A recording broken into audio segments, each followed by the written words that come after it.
Good evening बच्चों, अब हम लोग आ चुके हैं क्वेश्चन नंबर 17 पे। ये हम लोग सैम्पल पेपर सॉल्व कर रहे हैं बोर्ड एग्जाम का। 2 cards of hearts and 4 cards of spades are missing from a pack of 52 cards.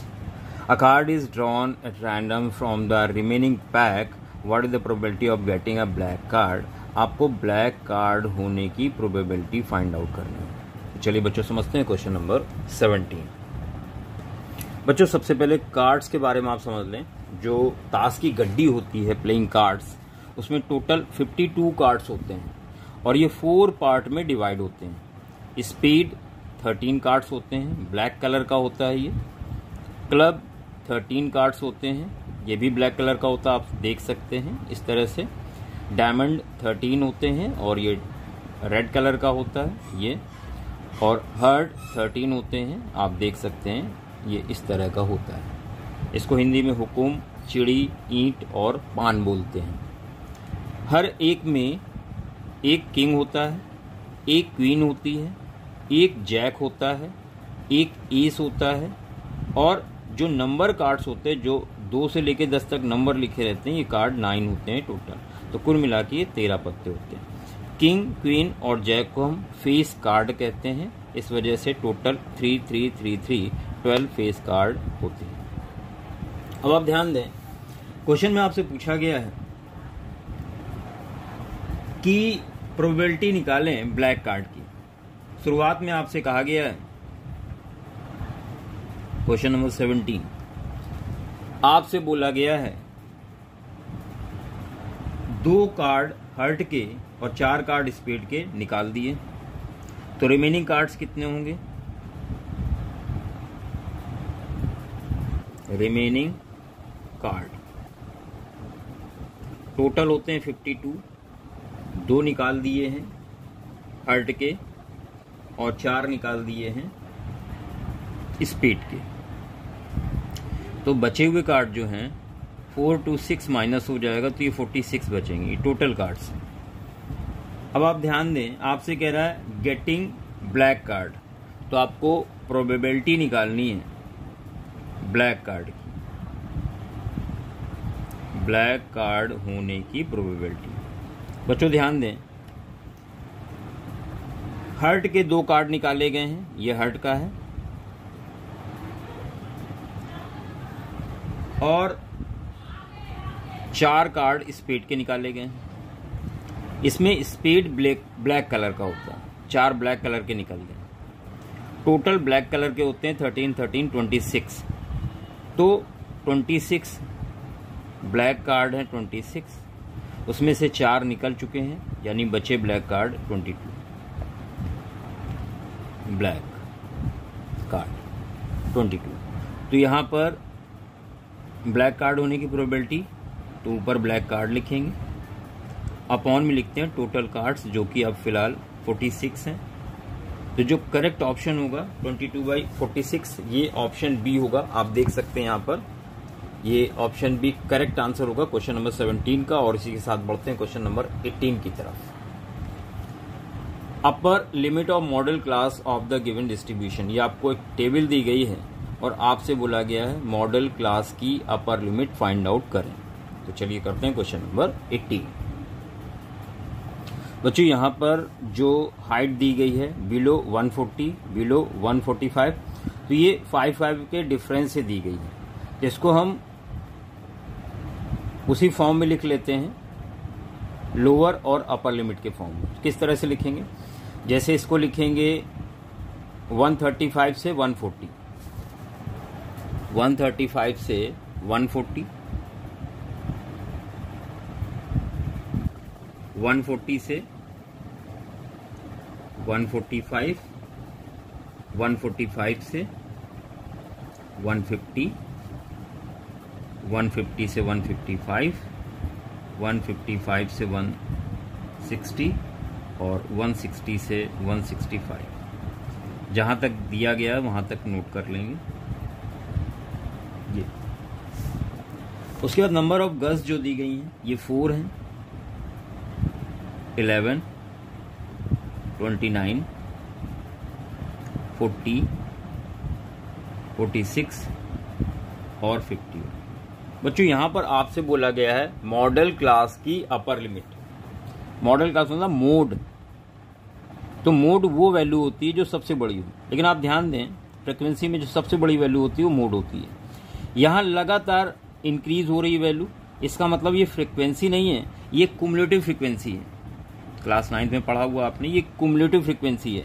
तो यहाँ पर हमें फ्रिक्वेंसी निकालनी होगी। तो फ्रिक्वेंसी बच्चों कैसे निकालते हैं ध्यान दीजिएगा।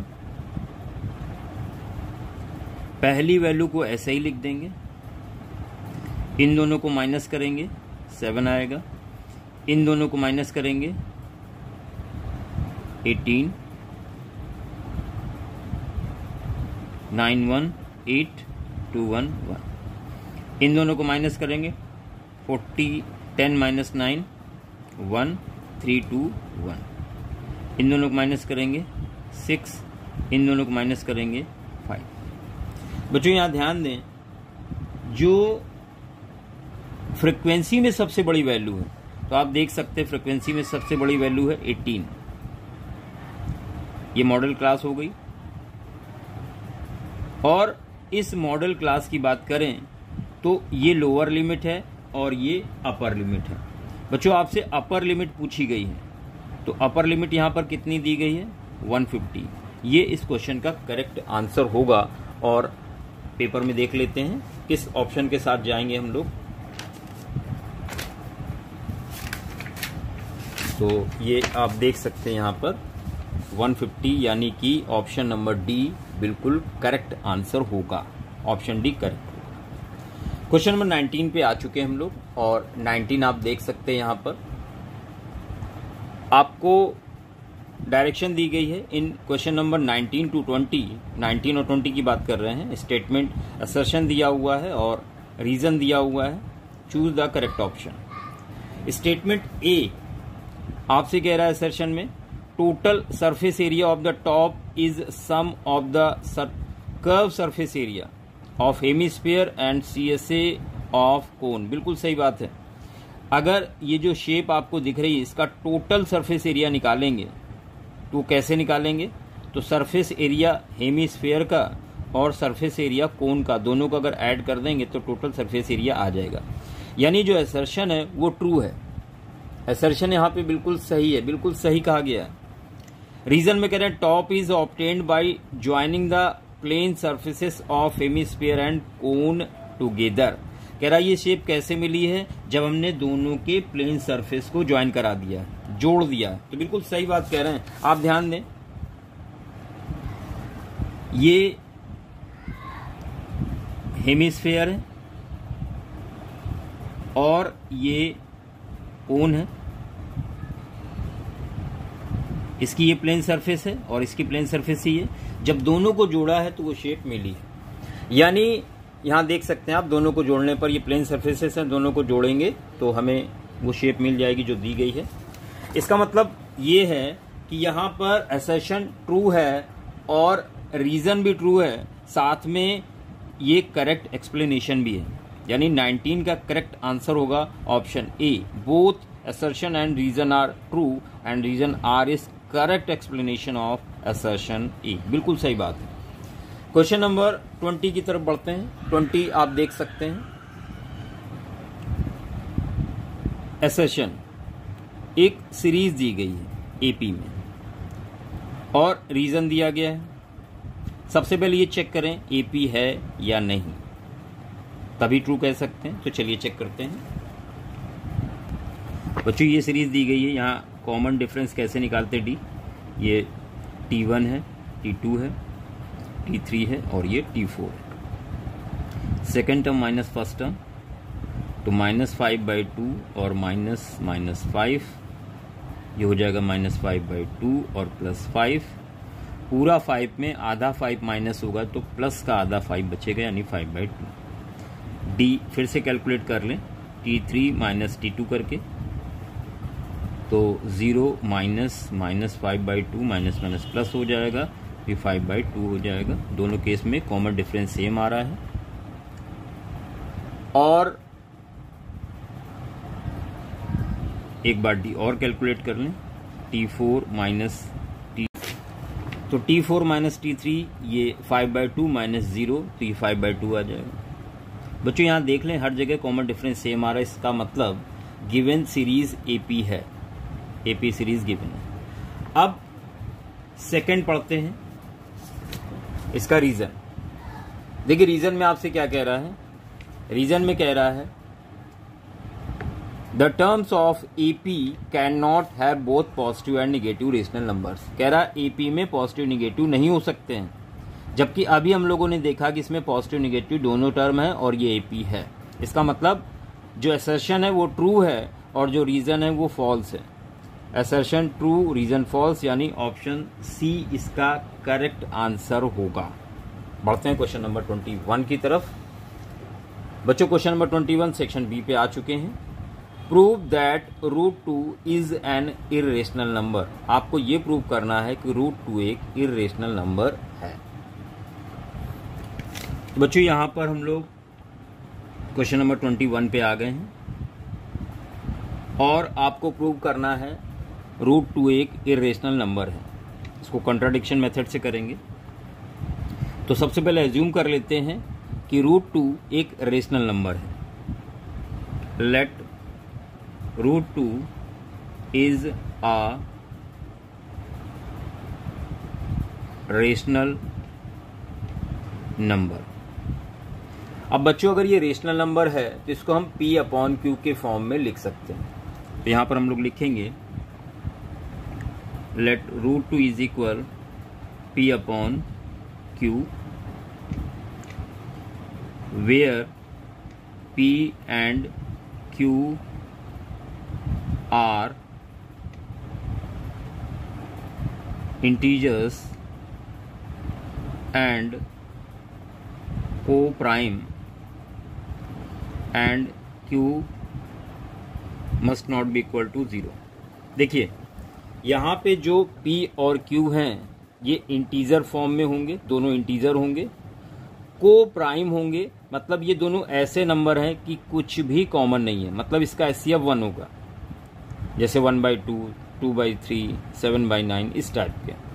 एंड Q जो डिनोमिनेटर है वो कभी भी 0 के इक्वल नहीं होना चाहिए। अब दोनों तरफ स्क्वायर कर देंगे। On squaring both side we get, दोनों तरफ आपने यहां पर स्क्वायर कर दिया तो ये हो जाएगा √2 का whole square is equal P/Q का होल स्क्वायर। तो यहां से मिलेगा 2, √2 का स्क्वायर रूट हटा देगा यानी 2, और यहां मिलेगा P²/Q²। अब यहां देख सकते हैं आपको Q² इज इक्वल मिलेगा P²/2। इसको यहां भेजा, इसको नीचे लाया। सिंस 2 डिवाइड्स P², P² को 2 डिवाइड कर रहा है, यानी जो P है ये 2 का मल्टीपल है तभी डिवाइड करेगा। देयरफॉर 2 ऑल्सो डिवाइड्स P को भी डिवाइड करेगा। अब यहां पर एज्यूम कर लेते हैं, लेट P जो है वो 2 का मल्टीपल है, 2R सपोज कर लिया। ये P की वैल्यू 2R हम इक्वेशन 1 में रखेंगे। From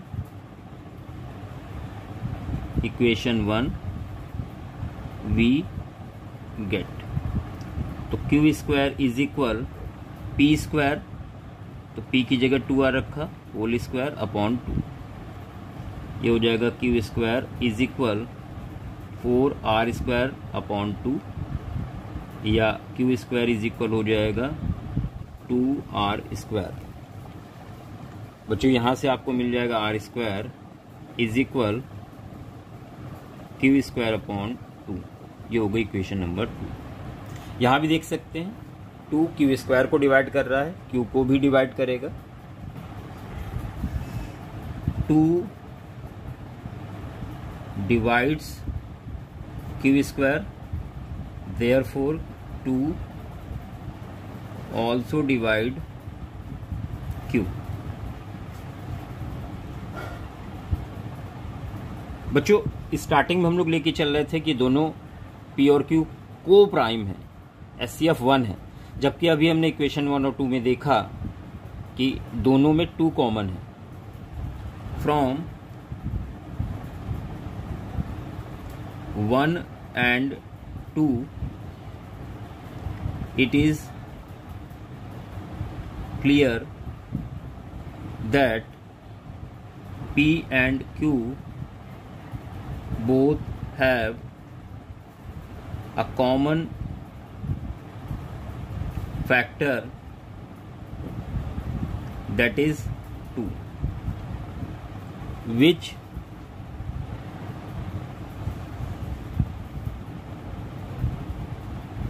contradicts our hypothesis that root 2 is a rational number, therefore root 2 is an irrational number।